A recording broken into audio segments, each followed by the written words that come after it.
The overall goal of this method is to use structured heating and highly resolved thermal imaging in a non-destructive and non-contact manner to locate subsurface defects perpendicularly oriented to a steel sample surface. This method can help answer key questions in the thermal imaging field.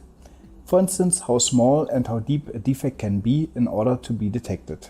The main advantage of this technique is that we can generate thermal wave fields that propagate in the plane of observation, making the approach highly sensitive to perpendicularly oriented defects.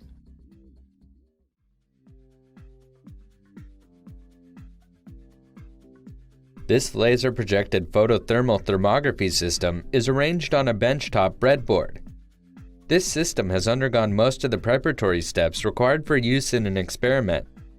At the head of the beam path is the laser source. This laser fiber is supported by a laser fiber mount. Next, a telescope reduces the beam diameter of the laser to an appropriate size for later in the beam line. Behind the beam sampler, a 500-watt power meter head absorbs much of the beam energy to allow the laser to operate at full power.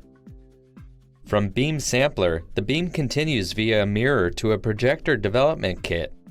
This is a disassembled commercial projector with its light engine and lenses removed. For the experiment, collimate the beam to enter the projector. After passing through the projector, the beam will encounter the sample, which will be mounted on a computer-controlled translation stage. To complete the setup, obtain a 100mm focal length lens for the projector. Attach the lens to the projector.